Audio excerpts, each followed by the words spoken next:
آمن السفهاء ألا إنهم السفهاء ولكن لا يعلمون.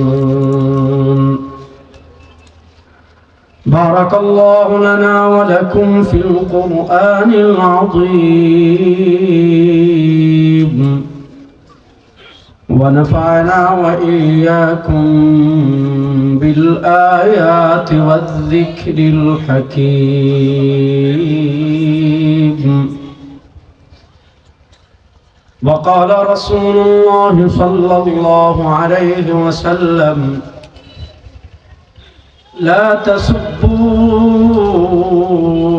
أصحابي فوالذي نفس محمد بيده لو أنفق أحدكم مثل أحد ذهبا فما بلغت مد أحدهم ولا نصيفه أو كما قال عليه الصلاة والسلام.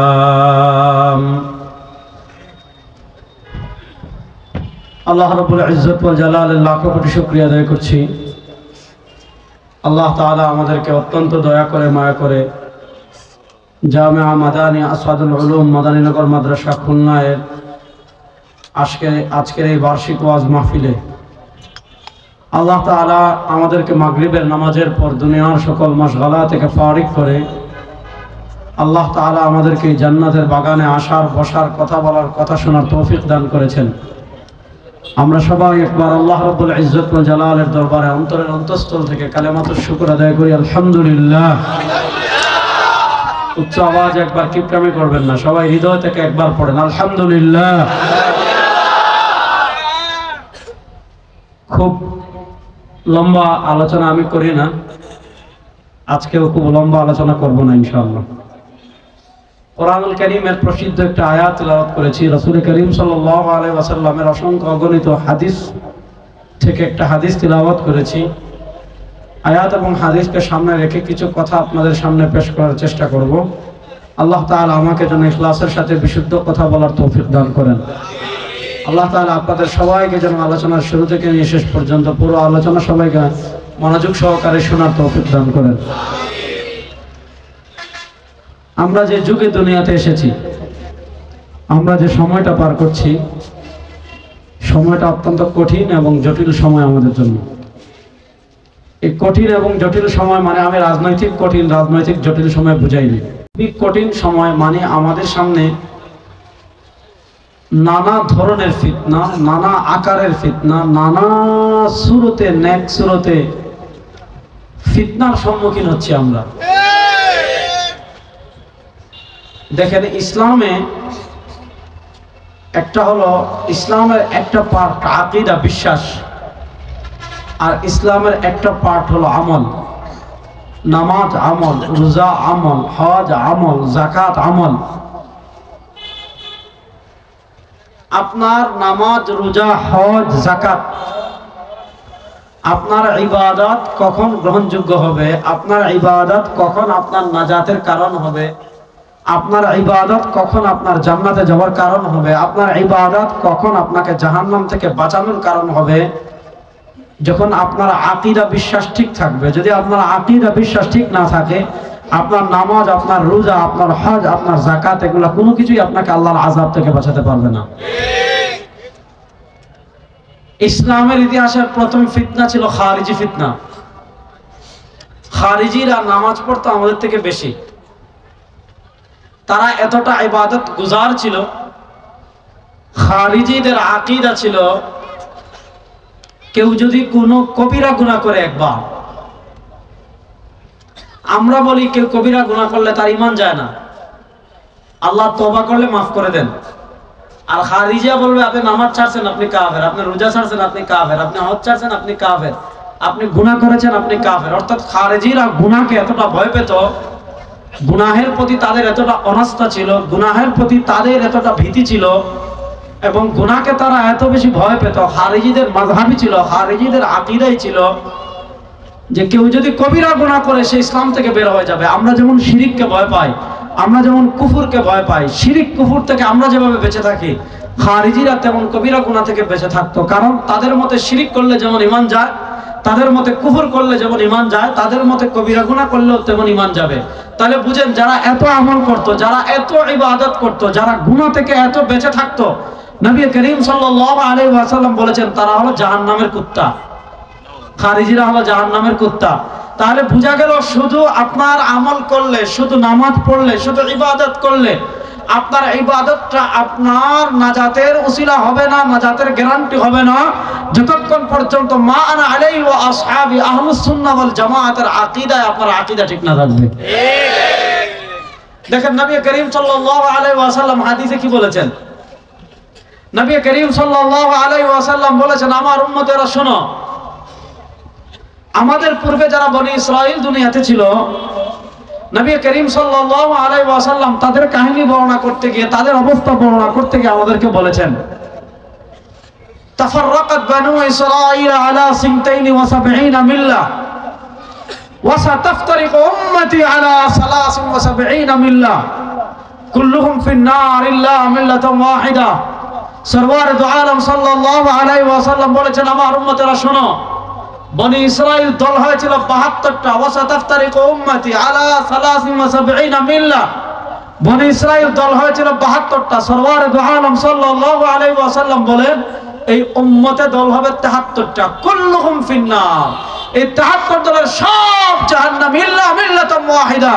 সরওয়ার দু আলম সাল্লাল্লাহু আলাইহি ওয়াসাল্লাম বলেন, এই উম্মার 72 দল হবে জাহান্নাম ইল্লা মিল্লাতান ওয়াহিদা, শুধু একটা দল হবে জান্নাতি। এবার বুঝেন, যে 72 দল জাহান্নামে যাবে তারাও নামাজ পড়ে, যে 72 দল জাহান্নামে যাবে তারাও রোজা রাখে, যে 72 দল জাহান্নামে যাবে তারাও হজ করে, যে 72 দল জাহান্নামে যাবে তারাও যাকাত করে, যাকাত দেয়, যে 72 দল জাহান্নামে যাবে তারাও ওয়াজ করে, যে 72 দল জাহান্নামে যাবে তারা ইসলামের সব বিধিবিধান পালন করে, ইসলামের সব বিধান তারা মানে। কিন্তু নবী করিম সাল্লাল্লাহু আলাইহি ওয়াসাল্লাম বলেন, নামাজ পড়ার পর, রোজা রাখার পর, হজ করার পর, যাকাত দেওয়ার পর, দান সদকা করার পর, তাহাজ্জুদ পড়ার পর, গরিব মানুষের পাশে দাঁড়ানোর পর, জননেতা হওয়ার পর, গরিব দুঃখী মেহনতি মানুষের বন্ধু হওয়ার পর সে জাহান্নামী। কেন? কারণ হলো তার আকীদা ঠিক না, তার আকীদা বিশুদ্ধ না। এখানে আপনি আকীদা বিশুদ্ধ কি না বুঝবেন কেমনে? মনোযোগ। নবী করিম সাল্লাল্লাহু আলাইহি ওয়াসাল্লামকে সাহাবায়ে কেরাম রিদওয়ানুল্লাহি আলাইহিম আজমাইন জিজ্ঞাসা করেছেন, ইয়া রাসূলুল্লাহ, এটা কোন কথা? উম্মার 72 দল যাবে জাহান্নামে আর মাত্র একটা দল যাবে জান্নাতে, মানে ইয়া রাসূলুল্লাহ, ওগো আল্লাহর নবী, যে একদল জান্নাতে যাবে তারা কারা? তাদের পরিচয় দেন। আল্লাহ নবী সাল্লাল্লাহু আলাইহি ওয়াসাল্লাম বলেন নাই হানাফি হলে জান্নাতি, এটা বলেন নাই। আপনি সালাফি মাযহাবী হলে জান্নাতি, না বলেন নাই। আপনি দেওবন্দি হলে জান্নাতি, না বলেন নাই। আপনি আটরশিতে গেলে জান্নাতি, না বলেন নাই। আপনি মাইজ ভান্ডারে গেলে জান্নাতি, না বলেন নাই। আপনি চরমুনাইতে গেলে জান্নাতি, না বলেন নাই। সরওয়ার দু আলম সাল্লাল্লাহু আলাইহি ওয়াসাল্লাম জান্নাতি দলের দুটো প্রতীক দিয়েছেন। সরওয়ার দু আলম সাল্লাল্লাহু আলাইহি ওয়াসাল্লাম জান্নাতি দলের দুইটা মার্কা দিয়েছেন। এই দুই প্রতীক মার্কা যাদের ভিতর পাওয়া যাবে, এই দুই আদর্শ যাদের ভিতর পাওয়া যাবে, তারাই হবে জান্নাতি। আর এই দুই প্রতীক আদর্শ যাদের ভিতর পাওয়া যাবে না, তারা যেই নামে আসুক না কেন, যে পোশাকে আসুক না কেন, যে স্লোগানে আসুক না কেন, যদি ওই আদর্শ তাদের ভিতর পাওয়া না যায়, ওই প্রতীক তাদের ভিতর পাওয়া না যায়, ওই মার্কা তাদের ভিতর পাওয়া না যায়, ওই আকীদা তাদের ভিতর পাওয়া না যায়, ওই চেতনা তাদের ভিতর পাওয়া না যায়, এরা জাহান্নামী ছাড়া কিচ্ছু না। কথা ভালো করে বুঝেন। সাহাবায়ে কেরাম জিজ্ঞাসা করলেন, মান হিয়া ইয়া রাসূলুল্লাহ, যারা জান্নাতে যাবে তারা কারা? তাদের পরিচয় দেন। নবী করিম সাল্লাল্লাহু আলাইহি ওয়াসাল্লাম পরিচয় দিচ্ছেন, মা আনা আলাইহি, যারা আমার পথে চলবে, যাদের আকীদা আমার আকীদার সাথে মিল থাকবে, যাদের আমল আমার আমলের সাথে মিল থাকবে, যাদের আদর্শ আমার আদর্শের সাথে মিল থাকবে, এক নম্বর। দুই নম্বর, ওয়া আসহাবি, আসহাব মানে সাহাবায়ে কেরাম, যাদের আকীদা সাহাবায়ে কেরাম আকীদার সাথে মিল থাকবে, যাদের আমল সাহাবায়ে কেরামের আমলের সাথে মিল থাকবে, যাদের আদর্শ সাহাবায়ে কেরামের আদর্শের সাথে মিল থাকবে।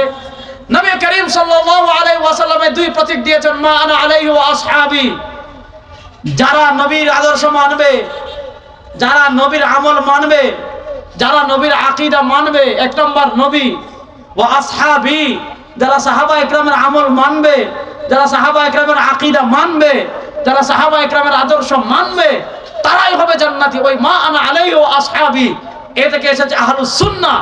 মা আনা আলাইহি মানে নবীকে মানা, নবীকে মানা মানে নবীর সুন্নাহ মানা। মা আনা আলাইহি থেকে এসেছে আহলুস সুন্নাহ, ও আসহাবি থেকে এসেছে জামাআ। এই জামাত মানে জামাতে ইসলাম না, এই জামাত মানে হেফাজতে ইসলাম না, এই জামাত মানে ইসলামী আন্দোলন না, এই জামাত মানে জামাতে সাহাবা।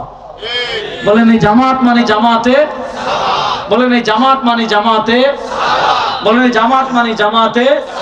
এজন্য আমাদের পরিচয় আমরা আহলুস সুন্নাহ ওয়াল জামাত।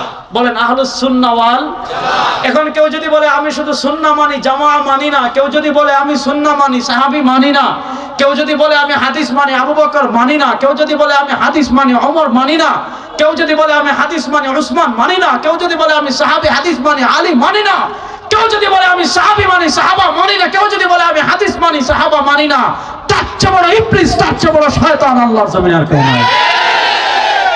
এজন্য আমাদেরকে নবীও মানতে হবে, সাহাবা আল্লাহ আসতে বলেন নবীও মানতে হবে, সাহাবা।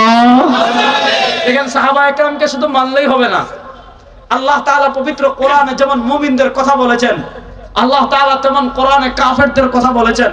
মুমিন তাদের পরিচয় সুস্পষ্ট, কাফের তাদের পরিচয় সুস্পষ্ট। মুমিন বলে রব্বি আল্লাহ, মুমিন বলে আমার রব আল্লাহ, মুমিন ঘোষণা দেয় আমার রব আল্লাহ, মুমিন ঘোষণা দেয় আমি ইবাদত করি আল্লাহ। কাফির বলে আমার রব দুর্গা, কাফির বলে আমি ইবাদত করি দুর্গার, আমি ইবাদত করি চন্দ্রের, আমি ইবাদত করি সূর্যের, আমি ইবাদত করি তারকার। আর মুসলমান বলে লা ইলাহা ইল্লাল্লাহ। আরে বাবা জোরে বলেন না লা ইলাহা ইল্লাল্লাহ। আর যদি মনে করেন যে লা ইলাহা ইল্লাল্লাহ জোরে বলার দলিল নাই, যদি লামাজাবি ট্যাবলেট আপনাকে ধরে আমার কাছে আসবেন, দলিল দিয়ে কবর দিয়ে দিব ইনশাআল্লাহ। ইনশাআল্লাহ বলেন হ্যাঁ সাউন্ড ঠিক আছে, সমস্যা নাই, সবার সবার। তাহলে বলেন আমরা বলি লা ইলাহা ইল্লাল্লাহ। বলেন আমাদের স্লোগান কখনো জয় বাংলা হতে পারে? আমাদের স্লোগান কারো বাপের স্লোগান হতে পারে না, আমাদের স্লোগান কারো নেতার স্লোগান হতে পারে না, আমাদের স্লোগান ঘরে বাইরে খানকা মসজিদে রাত পথে লা ইলাহা ইল্লাল্লাহ, লা ইলাহা ইল্লাল্লাহ। আমরা কারো বাপের স্লোগান দেওয়ার জন্য আল্লাহ আমাদেরকে দুনিয়াতে পাঠায় নাই, কারো নেতার স্লোগান দেওয়ার জন্য আল্লাহ আমাদেরকে দুনিয়াতে পাঠায় নাই। আমরা দুনিয়া, আমাদেরকে দুনিয়াতে পাঠিয়েছেন কে? আল্লাহ। আরো আসতে বলেন আল্লাহ। আমাদেরকে দুনিয়াতে পাঠিয়েছেন কে? আল্লাহ। আমরা বিশ্বাস করি আসমানের মালিক আল্লাহ, জমিনের মালিক আল্লাহ, চন্দ্রের মালিক আল্লাহ, সূর্যের মালিক আল্লাহ। আমরা বিশ্বাস করি এই সার্বভৌমত্বের মালিক একমাত্র আল্লাহ। সুতরাং সার্বভৌমত্বের মালিক যদি একমাত্র আল্লাহ হন, আমরা কারো বাপের আইন মানি না, কারো নেতার আইন মানি না, কারো নেত্রীর আইন মানি না। আমরা বিশ্বাস করি আইন চলবে একমাত্র আল্লাহ।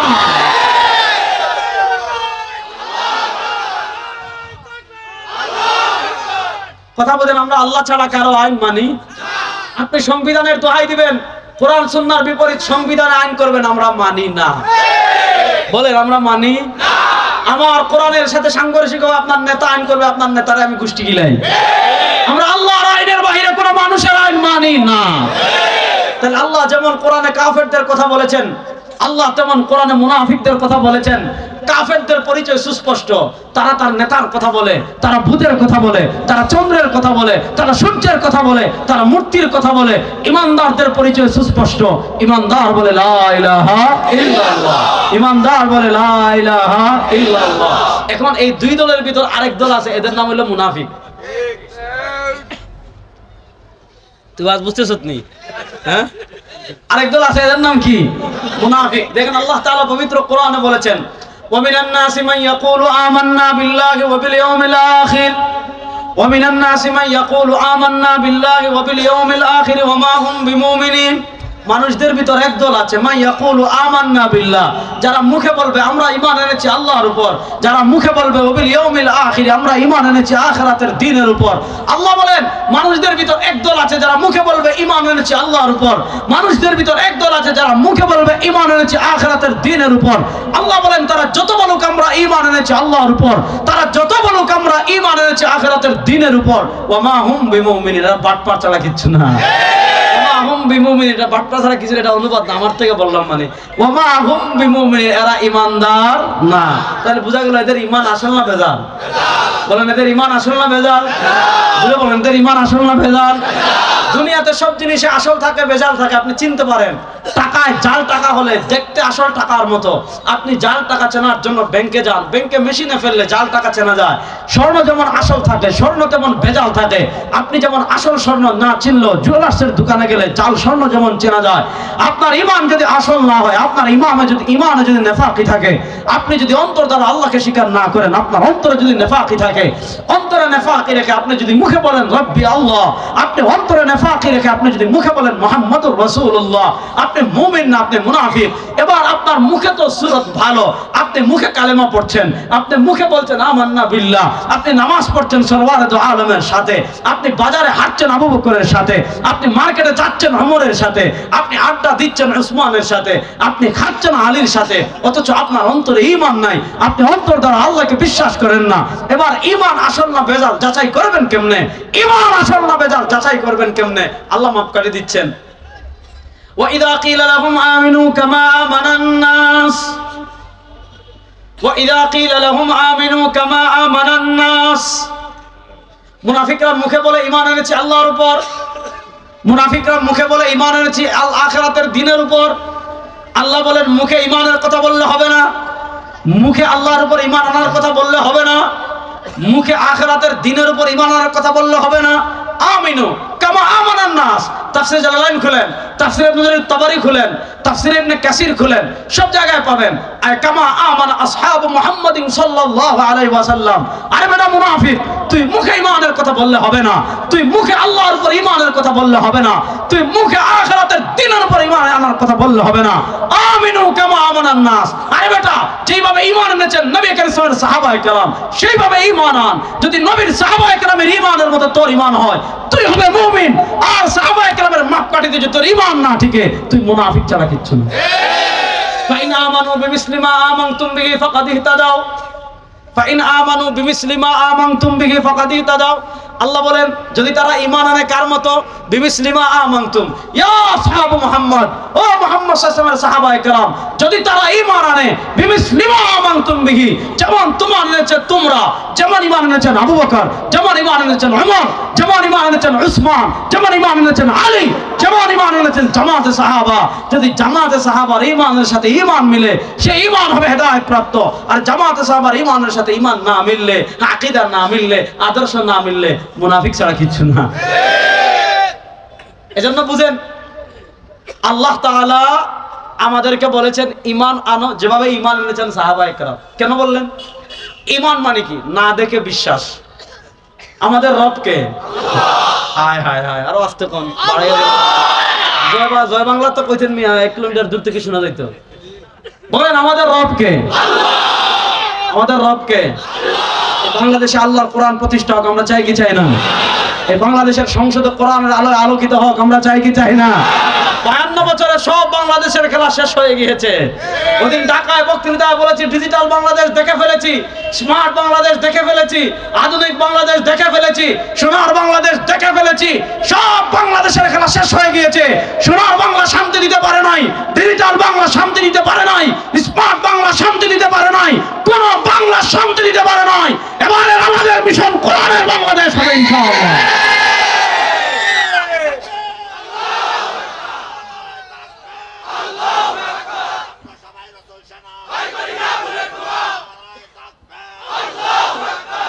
বলেন আমাদের রবকে দেখেছেন? দূরে বলেন দেখেছেন? দেখেছেন? দুনিয়ার চর্মচক্ষু দিয়ে দেখা সম্ভব? বলেন না, দুনিয়ার চর্মচক্ষু দিয়ে শেখা সম্ভব? এই যে আল্লাহকে না দেখে বিশ্বাস করলেন, এটার নাম ঈমান। আমরা জান্নাত বিশ্বাস করি কি করি না? বলেন আমরা জান্নাত বিশ্বাস করি কি করি না? না দেখা বিশ্বাস, তার নাম ঈমান। আমরা জাহান্নাম বিশ্বাস করি কি করি না? দেখেছেন? না দেখে বিশ্বাস, তার নাম ঈমান। আমরা পুলসিরাত বিশ্বাস করি কি করি না? দেখেছেন? না দেখে বিশ্বাস, তার নাম ঈমান। আমরা সিদরাতুল মুনতাহা বিশ্বাস করি কি করি না? দেখেছেন? না দেখে বিশ্বাস, তার নাম ঈমান। এবার আসেন, আল্লাহ তাআলা আমাদেরকে বলেছেন আমিনু কামা আমানান নাস, ঈমান আনো যেভাবে ঈমান এনেছেন সাহাবায়ে কেরাম। কেন সাহাবায়ে কেরামের কথা বললেন? ঈমানের ক্ষেত্রে হক এবং বাতিলের পার্থক্য সৃষ্টিকারী জামাতে সাহাবা। প্রশ্ন হলো কেন বললেন? কারণ হলো ঈমান মানে না দেখে বিশ্বাস। আমার নবীও ঈমান এনেছেন, কিন্তু একটা পর্যায়ে তার ঈমানটা মুশাহাদার পর্যায়ে চলে গিয়েছিল। আমার নবী জান্নাত বিশ্বাস করেছেন নিজ চোখে দেখে। সুবহানাল্লাহ পড়েন। আমরা এখানে হুশে না বেহুশে? সবাই হুশে আছেন তো? বেহুশে কে কে আছেন দেখে হাত তুলুন তো। একজনও নাই, ও পিছনে একজন আছেন শুধু মুরব্বি। হ্যাঁ, যাক, তাহলে আমরা হুশে না বেহুশে? সজাগ না ঘুমে? ঘুমে কারা কারা আছেন দেখে হাত তুলুন তো। কেউ নাই, মাশাআল্লাহ।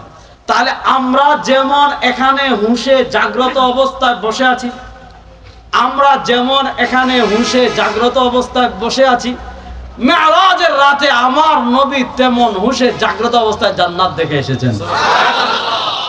আমাদের দেশের একদম মৌলবী বেরিয়েছে এখন, হ্যাঁ, এরা সহিহ হাদিসে কালেমা পায় না, আছে না নাই?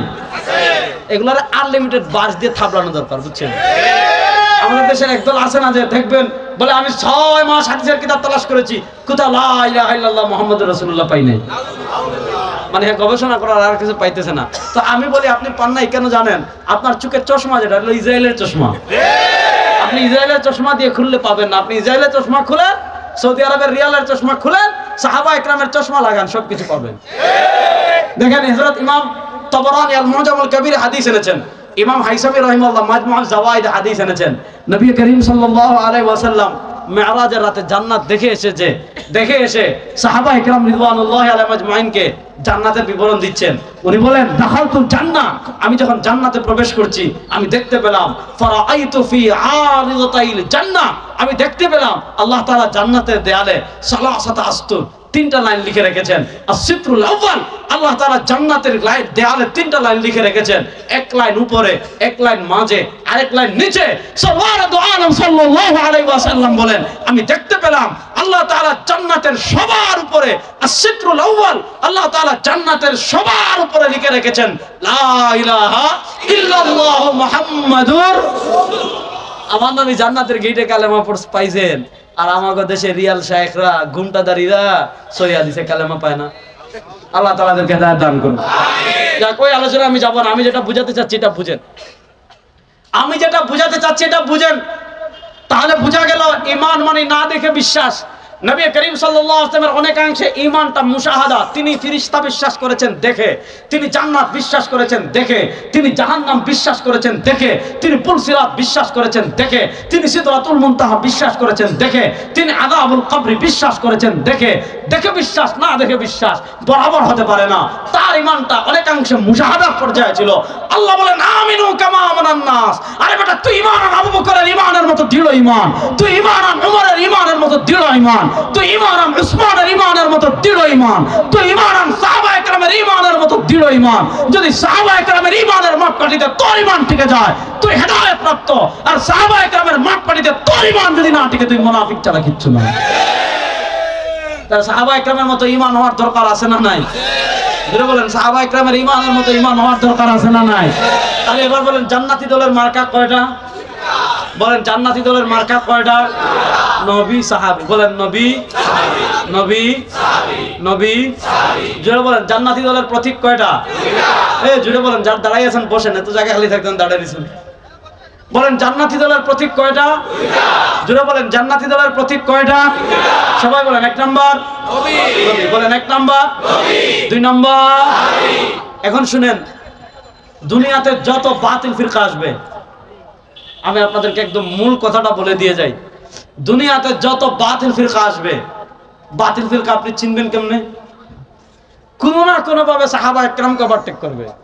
কেউ সহিহ হাদিসের নামে সাহাবায়ে কেরামকে ওভারটেক করবে, কেউ আপনার ইশক রাসূলের নামে সাহাবায়ে কেরামকে ওভারটেক করবে, কেউ রাজনীতির নামে সাহাবায়ে কেরামকে ওভারটেক করবে। যদি দেখেন কেউ হাদিস বেশি বুঝতেছে সাহাবায়ে কেরাম থেকে, যদি কেউ বুঝেন নামাজ বেশি বুঝতেছে সাহাবায়ে কেরাম থেকে, যদি দেখেন কেউ রাজনীতি বেশি বুঝতেছে সাহাবায়ে কেরাম থেকে, যদি দেখেন কেউ ইশক রাসূল বেশি বুঝতেছে সাহাবায়ে কেরামের ভিতর, বুঝবেন মেড ইন চায়না, এটা মেড ইন মদিনা না। সমস্যা আছে না নাই?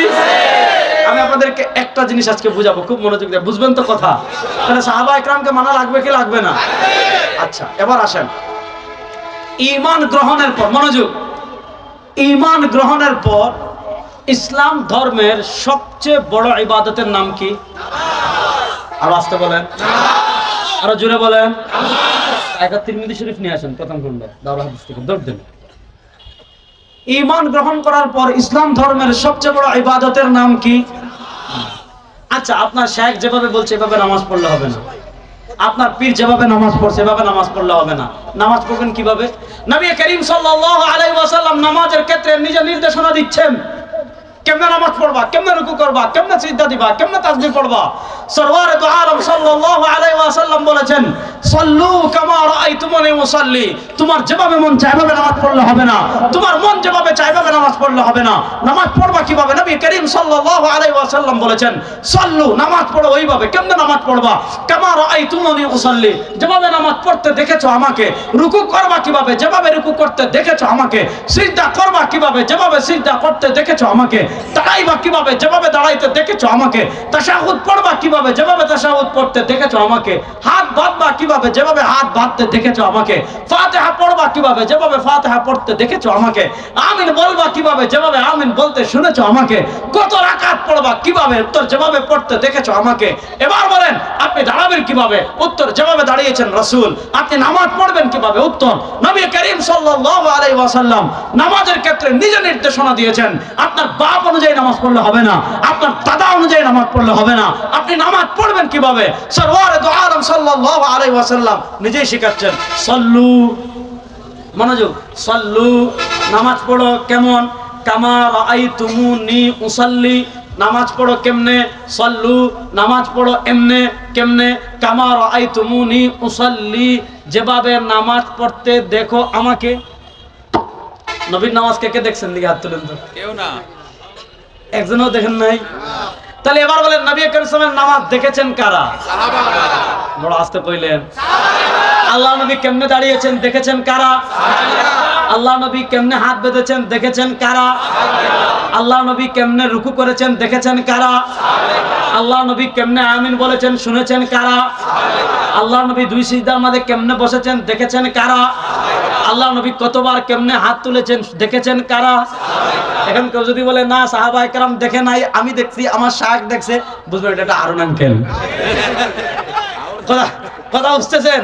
কেউ যদি বলে যে রাসূলুল্লাহ সাল্লাল্লাহু আলাইহি ওয়াসাল্লামের নামাজ আবু বকর দেখে নাই, রাসূলুল্লাহ সাল্লাল্লাহু আলাইহি ওয়াসাল্লামের নামাজ ওমর দেখে নাই, রাসূলুল্লাহ সাল্লাল্লাহু আলাইহি ওয়াসাল্লামের নামাজ উসমান দেখে নাই, রাসূলুল্লাহ সাল্লাল্লাহু আলাইহি ওয়াসাল্লামের নামাজ আমি আলী দেখে নাই, রাসূলুল্লাহ সাল্লাল্লাহু আলাইহি ওয়াসাল্লামের নামাজ আমি দেখছি, মাথায় সমস্যা আছে না নাই? তাইলে বুঝা গেল রাসূলুল্লাহ সাল্লাল্লাহু আলাইহি ওয়াসাল্লামের নামাজ দেখেছেন কারা? এবার আরেকটা মাসালা বলি, তাহলে ভালো করে বুঝবেন। মনে করেন আপনাদের খুলনায়, আলোচনা বোঝা যাচ্ছে তো? মনোযোগ দিয়ে বুঝবেন, মনে করতে পারবেন না। মনে করেন আপনাদের এখানে এখন এক ব্যক্তি মুসলমান আছে এই মুহূর্তে, অথবা এই মুহূর্তে এক ব্যক্তি প্রাপ্তবয়স্ক হয়েছে। আচ্ছা আপনারা বলেন, যদি এই মুহূর্তে কোনো ব্যক্তি মুসলমান হয়, এই মুহূর্তে কোনো ব্যক্তি প্রাপ্তবয়স্ক হয়, তাহলে আজকে এশার নামাজ পড়া, যেহেতু মাগরিবের ওয়াক্ত শেষ হয়ে গিয়েছে, এখন যদি কোনো ব্যক্তি প্রাপ্তবয়স্ক হয়, এই মুহূর্তে কোনো ব্যক্তি যদি কালেমা লা ইলাহা ইল্লাল্লাহ মুহাম্মাদুর রাসূলুল্লাহ পড়ে মুসলমান হয়, তাহলে আজকে এশার নামাজ পড়া তার জন্য ফরজ কি ফরজ না? জোরে বলেন, ফরজ কি ফরজ না? এখন আপনি তাকে বললেন, খবরদার, কোনো শায়েখকে মানা যাবে না, কোনো আলেমের ফতোয়া মানা যাবে না, কোনো ব্যক্তিকে মানা যাবে না, কোনো ইমামকে মানা যাবে না, কোনো মানুষের ফতোয়াকে মানা যাবে না, কোনো মানুষ থেকে দিন শিখতে হবে না, আমাদেরকে দিন শিখতে হবে কোরআন এবং সহিহ হাদিস থেকে। সুতরাং কোনো আলেমের ফতোয়া মানা যাবে না, কোনো আলেমের শায়েখ ফতোয়া অনুসরণ করা যাবে না। এই নেন বুখারী, এই নেন মুসলিম, এই নেন তিরমিজি, এই নাও আবু দাউদ, এই নাও নাসাই, এই নাও ইবনে মাজাহ, এই নাও মুওয়াত্তা মালিক, এই নাও মুওয়াত্তা মুহাম্মদ, এই নাও শরহ মানিল আসাব, এই নাও কিতাবুল আসাব, এই নাও কিতাবুল হুজ্জা আলা আহলিল মদিনা, এই নাও মুসান্নাফ ইবনে আবি শায়বা, এই নাও মুসান্নাফ আব্দুর রাজ্জাক, এই নাও মুসনাদ আহমদ, এই নাও মুসনাদ আবু আলা আল মাওসিলি, এই নাও মুসনাদ আবু দাউদ তায়ালিসি, এই নাও মুসনাদ বাজ্জার, এই নাও মুসনাদ আবু হানিফা আল খাওয়ারিজমি, এই নাও মুসনাদ ইমাম আশ-শাফিঈ, এই নাও তোমার ফাদাইলুস সাহাবা, এই নাও সুনানুল কুবরা লিন নাসাই, এই নাও সুনানুল কুবরা লিল বাইহাকি, এই নাও মারিফাতুস সুনান ওয়াল আসার। এরকম 50টা কিতাব দিয়ে বললেন, হযরত কোনো ব্যক্তিকে ফলো করা যাবে না, কোনো আলেমকে ফলো করা যাবে না, আপনি সহিহ হাদিস থেকে নামাজ শিখে ফেলেন। পারবে? পারবে? কেন পারবে না? এক নাম্বার, সব কিতাবের তো বাংলাই নাই। আমরা আজকে কিয়ামতের সবচেয়ে বড় আলামত বাংলা চটি বই পড়ে শায়েখ হয়ে যাওয়া। এটা কিসের আলামত? নবী করিম সাল্লাল্লাহু আলাইহি ওয়াসাল্লাম বলেছেন, ইন্না মিন আশরাতিস সাআতি আন তুরফা'আল ইলম। কিয়ামতের আলামতের একটা মৌলিক আলামত, আল্লাহ তাআলা দুনিয়া থেকে ইলমে দ্বীন উঠিয়ে নেবেন। ইমাম বুখারী রাহিমাহুল্লাহ সহিহ বুখারীর কিতাবুল ইলমে পরিচ্ছেদ প্রতিষ্ঠা করেছেন, বাবুন কাইফা ইউকবাদুল ইলম। কিয়ামতের আগে আল্লাহ দুনিয়া থেকে ইলমে দ্বীন কেমনে উঠাবেন? নবী করিম সাল্লাল্লাহু আলাইহি ওয়াসাল্লাম বলেন, ইন্নাল্লাহা লা ইয়ানতাজিউল ইলমা ইনতিজাআনিহি, ইন্নাল্লাহা লা ইয়ানতাজিউল ইলমা ইনতিজাআনিহি ওয়া ইন্নামা ইয়ানতাজিউল ইলমা বিকবজিল উলামা, ইন্নাল্লাহা লা ইয়ানতাজিউল ইলমা ইনতিজাআনিহি وإنما ينتزع العلم بقبض العلماء فاتخذ الناس رؤوسا جهالا فاسألوا فافتوا بغير علم فضلوا أضلوا। আল্লাহ তাআলা আলেমদের পক্ষ থেকে হেঁচকা টান দিয়ে ইলম উঠাবেন না। ইন্নাল্লাহা লা ইয়ানতাজিউল ইলমা ইনতিজাআনিহি, আল্লাহ তাআলা আলেমদেরকে হেঁচকা টান দিয়ে ইলম উঠাবেন না।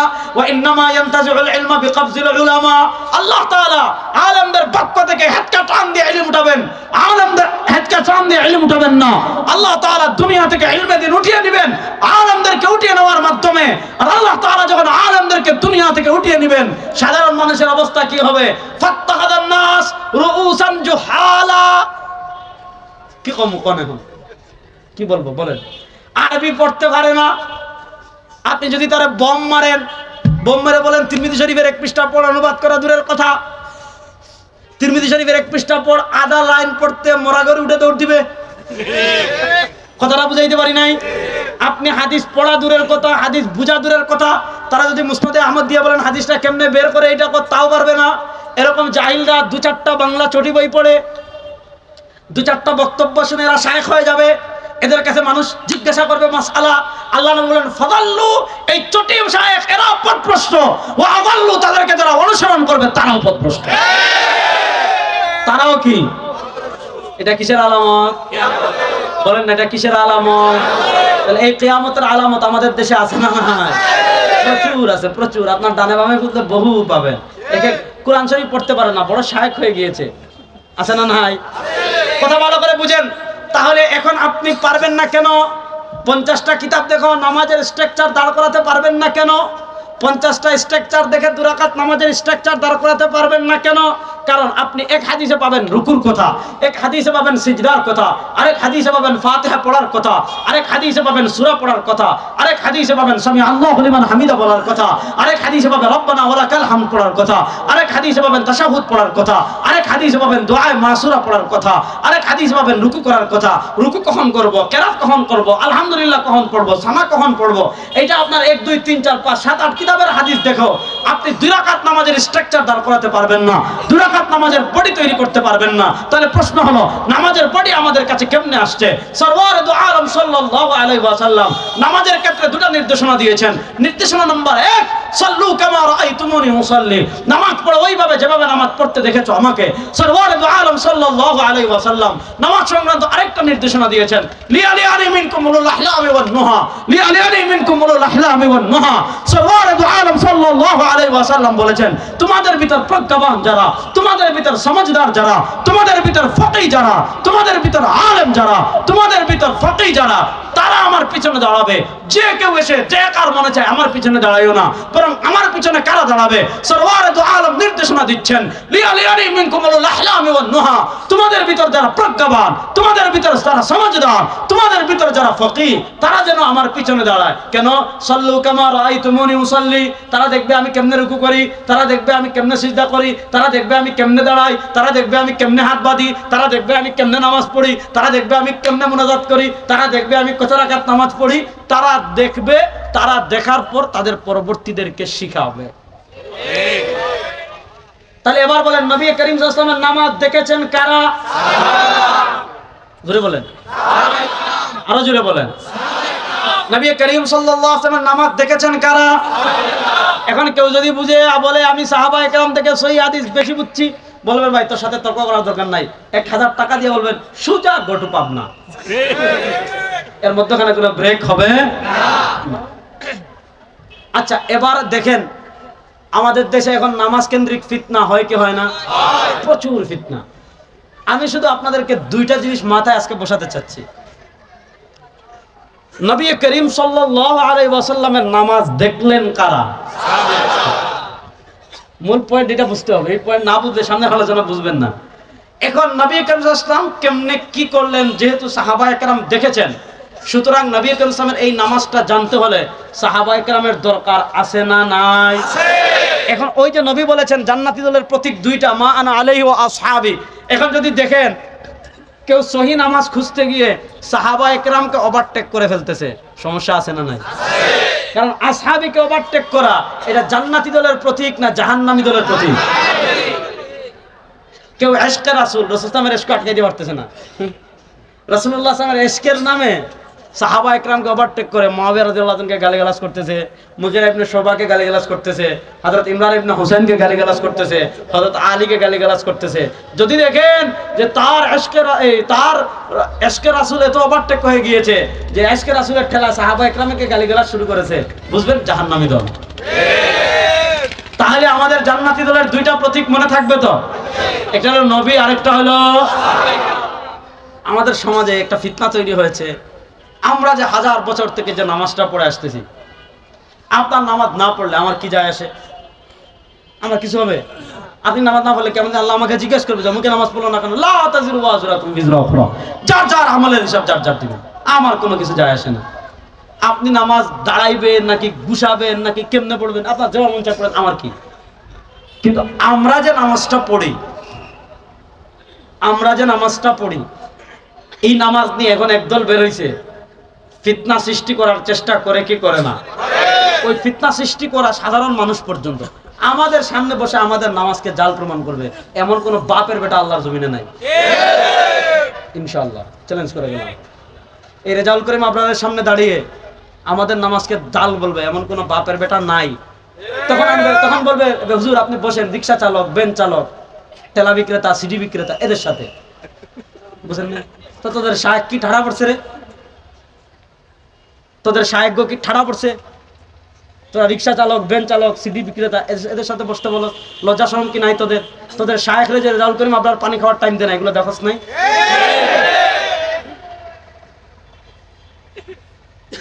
কথাটা ভালো করে বুঝেন। একটা মাসালা প্রথমে বলি, আমাদের দেশে বিতির কেন্দ্রিক একটা সমস্যা হয় কি হয় না? যে বিতিরের নামাজ 1 রাকাত নাকি 3 রাকাত, আপনার যত রাকাত পড়েন আমার কিছু যায় আসে না, আপনি না পড়লে তো আমার কি? আমরা পড়ি কয় রাকাত? হ্যাঁ হ্যাঁ জোরে বলেন না। আমরা পড়ি কয় রাকাত? 3 রাকাত। আচ্ছা নবী করিম সাল্লাল্লাহু আলাইহি ওয়াসাল্লাম বিতিরের নামাজ কত রাকাত পড়েছেন দেখেছেন কারা? জোরে বলেন। আরে ভাই আমার ইসলামী আন্দোলনের বাইরে যদি আমার ওয়াজে জোরে কথা না কয় আমি জামু কই কোন? তো আল্লাহ নবী সাল্লাল্লাহু আলাইহি ওয়াসাল্লামের নামাজ কত রাকাত দেখেছেন কারা? দেখছেন এবার চেচ্ছে। এবার ভালো করে কথা বুঝেন, আল্লাহ নবী সাল্লাল্লাহু আলাইহি ওয়াসাল্লামের নামাজ সংক্রান্ত আরেকটা মূলনীতি ছিল, সেটা কি জানেন? আল্লাহ নবী সাল্লাল্লাহু আলাইহি ওয়াসাল্লাম ফরজ নামাজ পড়তেন মসজিদে। ফরজ নামাজ পড়তেন কোথায়? মসজিদে। নফল, ওয়াজিব, সুন্নত এগুলা পড়তেন ঘরে। এগুলা পড়তেন কোথায়? এবং আল্লাহ নবী সাল্লাল্লাহু আলাইহি ওয়াসাল্লাম আমাদেরকে নির্দেশনা দিয়েছেন কি? লা তাজআলু বুয়ুতাকুম কুবুরা, লা তাজআলু বুয়ুতাকুম কুবুরা, তোমাদের ঘরকে কবর বানাইও না। লা তাজআলু বুয়ুতাকুম কুবুরা, তোমাদের ঘরকে কবর বানাইও না মানে কি? যদি সুন্নত, নফল, ওয়াজিব এগুলা ঘরে পড়ার সুযোগ থাকে ঘরে পড়া উত্তম, আর ঘরে পড়ার যদি সুযোগ না থাকে মসজিদে পড়ে আসেন। তাহলে বুঝেন আল্লাহ নবী সাল্লাল্লাহু আলাইহি ওয়াসাল্লাম বিতরের নামাজ পড়তেন ঘরে। বলেন আল্লাহ নবী সাল্লাল্লাহু আলাইহি ওয়াসাল্লাম বিতরের নামাজ পড়তেন কোথায়? ঘরে। জোরে বলেন কোথায়? ঘরে। ঘরে। আচ্ছা এবার আমি আপনাদেরকে একটা প্রশ্ন করি, খুলনার মানুষ, এদিকে আমার আশা খুবই কম হয়, খুব বুঝে শুনে উত্তর দিবেন। আল্লাহ নবী সাল্লাল্লাহু আলাইহি ওয়াসাল্লাম বিতরের নামাজ যেহেতু পড়েছেন ঘরে, তাহলে আল্লাহ নবী সাল্লাল্লাহু আলাইহি ওয়াসাল্লাম যেহেতু বিতরের নামাজ ঘরে পড়েছেন, তিনি 1 রাকাত পড়লেন নাকি 3 রাকাত পড়লেন? আম্মা জান আয়েশা রাদিয়াল্লাহু তাআলা না জীবনে দেখেন নাই, দেখেছে? আবার বলি আল্লাহ নবী সাল্লাল্লাহু আলাইহি ওয়াসাল্লাম বিতরের নামাজ পড়তেন কোথায়? তাহলে আল্লাহ নবী সাল্লাল্লাহু আলাইহি ওয়াসাল্লাম বিতরের নামাজ যদি ঘরে পড়েন, তাহলে আল্লাহ নবী সাল্লাল্লাহু আলাইহি ওয়াসাল্লাম বিতরের নামাজ 1 রাকাত পড়লেন নাকি 3 রাকাত পড়লেন? আম্মা জান আয়েশা দেখেছেন কি দেখেন নাই? শুধু দেখেছেন নাকি সবচেয়ে বেশি দেখেছেন? এবার আসেন তিরমিজি শরীফ থেকে আমি 2টা হাদিস আপনাদেরকে পড়ে শোনাই। বিরক্ত হচ্ছেন না তো? ওয়াজ কিন্তু এখনো শুরুই করি নাই, এত আগে ইয়ে করলে হবে। দেখেন তিরমিজি শরীফের 106 নম্বর পৃষ্ঠা, তিরমিজি শরীফের 106 নম্বর পৃষ্ঠা ইমাম তিরমিজি রাহিমাহুল্লাহ একটা পরিচ্ছেদ প্রতিষ্ঠা করেছেন, বাবুন মা জাআ মা ইয়াকরাউ ফিল বিতর, যে এই পরিচ্ছেদ হলো নবী করিম সাল্লাল্লাহু আলাইহি ওয়াসাল্লাম বিতরের নামাজে কি পড়তেন হাদিস এনেছেন। হাদাসানা আলী ইবনে হুজরিন ক্বালা হাদাসানা শারীকুন আন আবি ইসহাক আন সাঈদ ইবনে জুবাইর আন আব্বাস। আচ্ছা এই হাদিসের পরে এরপরে হাদিস হাদাসানা ইসহাক ইবনে ইব্রাহিম ইবনে হাবিব ইবনে শাহীদি البصري قال حدثنا محمد بن سلمة الحراني عن قصيف عن عبد العزيز بن جريج قال عبد العزيز بن جريج হলেন তাবেঈ আব্দুল আজিজ বিন জুরাইজ উনি কি তাবেঈ বলা হয় যিনি সাহাবীকে দেখেছেন সাহাবী বলা হয় যিনি নবীকে দেখেছেন আব্দুল আজিজ ইবনে জুরাইজ বলেন উনি বলেন সাআলতু আয়েশা যেহেতু আয়েশা রাদিয়াল্লাহু তাআলার ঘরে নবী করিম সাল্লাল্লাহু আলাইহি ওয়াসাল্লাম বেশি থাকতেন উনি বলেন সাআলতু আয়েশা আমি আয়েশা রাদিয়াল্লাহু তাআলাকে জিজ্ঞেস করলাম কি জিজ্ঞেস করলাম বিআই শাইইন কানা ইউতিরু রাসূলুল্লাহ সাল্লাল্লাহু আলাইহি ওয়াসাল্লাম ও আম্মা জান আয়েশা আপনি বলেন নবী করিম সাল্লাল্লাহু আলাইহি ওয়াসাল্লাম কেমনে বিতরের নামাজ পড়েছেন আম্মা জান আয়েশা জবাব দিচ্ছেন কানা ক্বালাত তিনি বলেন কানা ইয়াকরা ফিল উলা নবী করিম সাল্লাল্লাহু আলাইহি ওয়াসাল্লাম বিতরের নামাজের প্রথম রাকাতে পড়েছেন বিসাব্বিহিস মারাব্বিকাল আলা প্রথম রাকাতে পড়েছেন সাব্বিহিস মারাব্বিকাল আলা ওয়া ফিস সানিয়াতি দ্বিতীয় রাকাতে পড়েছেন বিকুল ইয়া আইয়ুহাল কাফিরুন দ্বিতীয় রাকাতে পড়েছেন কুল ইয়া আইয়ুহাল কাফিরুন ওয়া ফিস সালিসাতি তৃতীয় রাকাতে পড়েছেন বিকুল হুয়াল্লাহু আহাদ ওয়াল মুআওয়াযাতাইন তৃতীয় রাকাতে পড়েছেন কুল হুয়াল্লাহ কুল আউযু বিল ফালাক কুল আউযু বিরাব্বিন নাস তাহলে আম্মা জান আয়েশা বলেন নবী করিম সাল্লাল্লাহু আলাইহি ওয়াসাল্লাম বিতরের নামাজের প্রথম রাকাতে পড়েছেন কুল ইয়া আইয়ুহাল কাফিরুন সাব্বিহিস মারাব্বিকাল আলা দ্বিতীয় রাকাতে পড়েছেন কুল ইয়া আইয়ুহাল কাফিরুন তৃতীয় রাকাতে পড়েছেন কুল হুয়াল্লাহু আহাদ তাহলে বুঝেন প্রথম রাকাতে এই সূরা দ্বিতীয় রাকাতে এই সূরা তৃতীয় রাকাতে এই সূরা বিতরের নামাজ এক রাকাত তিন রাকাত আবার বুঝাই আম্মা জান আয়েশা যিনি নবী করিম সাল্লাল্লাহু আলাইহি ওয়াসাল্লামের নামাজ সবচেয়ে বেশি দেখেছেন এই আল্লাহ নবী বিতরের নামাজ ঘরে পড়লে আম্মা জান আয়েশা জীবনে দেখেন নাই আর কথা কয় না রে সেই আম্মা জান আয়েশা রাদিয়াল্লাহু তাআলা না ব্যঙ্গে ব্যঙ্গে বলতেছেন যে নবী করিম সাল্লাল্লাহু আলাইহি ওয়াসাল্লাম বিতরের নামাজের প্রথম রাকাতে পড়েছেন এই সূরা দ্বিতীয় রাকাতে পড়েছেন এই সূরা তৃতীয় রাকাতে পড়েছেন এই সূরা বিতরের নামাজ এক রাকাত তিন রাকাত শুধু আম্মা জান আয়েশা রাদিয়াল্লাহু তাআলা না দেখেন ইমাম তিরমিজি রাহিমাহুল্লাহ এই হাদিস বর্ণনা করে কি বলেন দেখেন ওয়াল্লাযী ইখতারাহু আকসারু আহলিল ইলমি মিন আসহাবিন নবী এই হাদিসের আগের অধ্যায়ে তিনি বলেছেন অধিকাংশ সাহাবা একরাম মনোযোগ ওয়াল্লাযী ইখতারাহু আকসারু আহলিল ইলমি মিন আসহাবিন নবী অধিকাংশ সাহাবা একরামের মত হলো ওয়ামান বা'দাহুম এবং সাহাবা পরবর্তী অধিকাংশ তাবিঈদের মত হলো আইয়াকরা বিসাব্বিহিস মারাব্বিকাল আলা ওয়া বিকুল ইয়া আইয়ুহাল কাফিরুন ওয়া কুল হুয়াল্লাহু আহাদ ইয়াকরাউ ফি কুল্লি রাকআতিন মিন যালিকা বিসূরা অধিকাংশ সাহাবা তাবির মত হলো নবী করিম সাল্লাল্লাহু আলাইহি ওয়াসাল্লাম বিতরের নামাজের প্রথম রাকাতে পড়েছেন সাব্বিহিস মারাব্বিকাল আলা দ্বিতীয় রাকাতে পড়েছেন কুল ইয়া আইয়ুহাল কাফিরুন তৃতীয় রাকাতে পড়েছেন কুল হুয়াল্লাহু আহাদ তাহলে অধিকাংশ সাহাবারা বলতেছেন প্রথম রাকাতে নবী এই সূরা পড়েছেন দ্বিতীয় রাকাতে নবী এই সূরা পড়েছেন তৃতীয় রাকাতে নবী এই সূরা পড়েছেন বিতরের নামাজ এক রাকাত তিন রাকাত দলিল হয় না কারণ চশমা তো সাহাবার চশমা না আজ আরেকটা আরো সহজ করে বুঝি জুমার দিন আমরা সুন্নত পড়ি না ভাই প্রশ্ন পড়ে দিবেন ওয়াজ শুরুই হয় না এখনো দেন আমার কাছে দেন হযরত সময় ৭টা ৫ পর্যন্ত ইনশাআল্লাহ কোনো সমস্যা নাই সময় যত কম হবে আমার জন্য তত লাভ সুবহানাল্লাহ বলেন যে জিনিসটা বলতে চাচ্ছি ভালো করে বুঝেন জুমার নামাজের আগে আমরা সুন্নতে মুআক্কাদা পড়ি কয় রাকাত আমরা হুলা মানুষ মনে পড়েন না কয় রাকাত পড়ি জুমার পরে সুন্নত পড়ি কয় রাকাত বলবেন ৭টা ১৫ পর্যন্ত বয়ান হবে ইনশাআল্লাহ এর আগে কেউ নামাইতে পারবেন না ইনশাআল্লাহ বলুন ইনশাআল্লাহ ভালো করে বুঝেন জুমার আগে সুন্নত পড়ি কয় রাকাত আরে ওয়াজ তো বহু হয় এগুলা বলা দরকার আছে বুঝছেন এই বলেন জুমার আগে সুন্নত পড়ি কয় রাকাত জুমার পরে সুন্নত পড়ি কয় রাকাত ঠিক আছে আপনি না পড়লে আমার কিছু যায় আপনি সারা জীবন এখন নাপিত বেরিয়েছে একদল কই জুমার আগে সুন্নত নাই জুমার পরে সুন্নত নাই মুনাজাত নাই বিতির ৩ রাকাত কাট এক তারাবি ২০ কাট আর মানে নাপিতের কাম হলো চুল কাটা আর এদের কাম হলো খালি আমল কাটা ভালো করে বুঝেন যেটা বুঝাতে চাচ্ছি আপনি সারা জীবন না পড়লে আমার কিছু যায় আসে না কিন্তু ও মুসলমান একটা প্রশ্ন করি